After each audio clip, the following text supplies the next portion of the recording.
Educatina, el sitio de educación número 1 de Latinoamérica. Uno de los puntos más interesantes que tiene la biología es poder comprender un fenómeno que no deja de asombrarme aún después de más de 20 años de estudiar ciencias biológicas.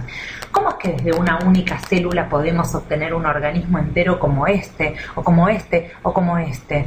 Si nuestra primera y única célula simplemente se replicara, o sea, se dividiera una y otra vez, así, y así, y así, y así, sucesivamente, lo que deberíamos obtener es algo parecido a esto, porque todas las células son iguales y cada una generaría las mismas características.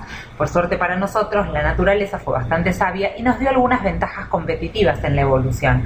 Veamos que la historia para los humanos es algo así. La primera de tus células se forma a partir del óvulo de tu madre y el espermatozoide de tu padre. No voy a entrar en detalles aquí de cómo ocurre este proceso, pero los genes que están en el interior del espermatozoide ingresan en el óvulo materno y así se genera la primera célula que contiene todos los genes necesarios para generar un ser humano. Esta célula se la conoce como cigoto o cigoto.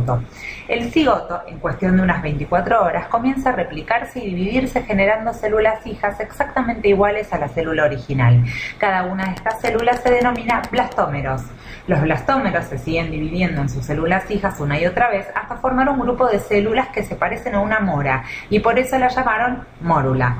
Lo más interesante de estas células es que son todas iguales y que tienen la potencialidad de convertirse en cualquier célula de nuestro organismo. Entonces se las conoce como células totipotenciales.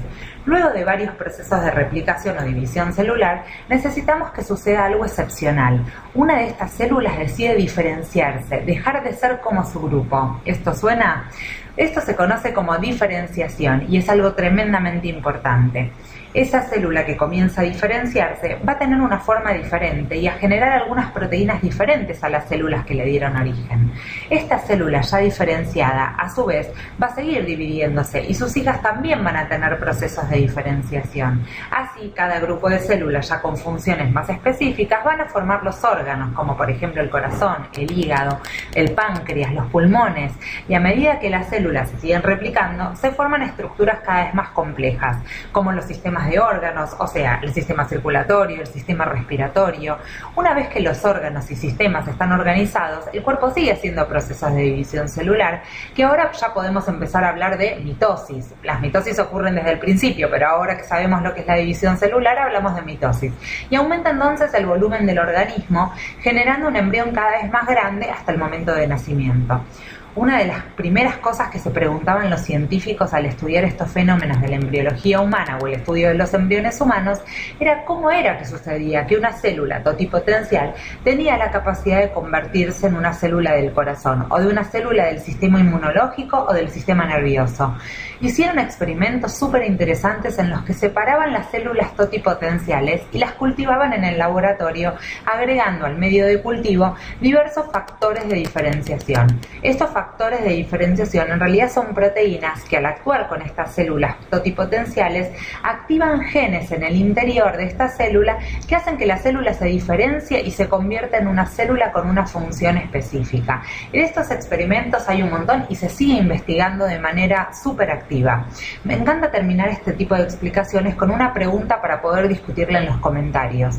¿Cómo se te ocurre que podríamos investigar si un gen llamado HERT, por ejemplo, podría estar involucrado en la diferenciación de células cardíacas? Digámoslo mejor así.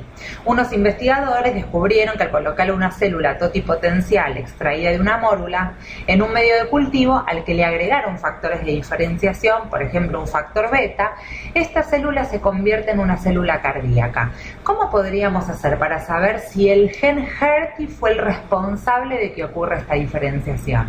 Nos vemos en la próxima.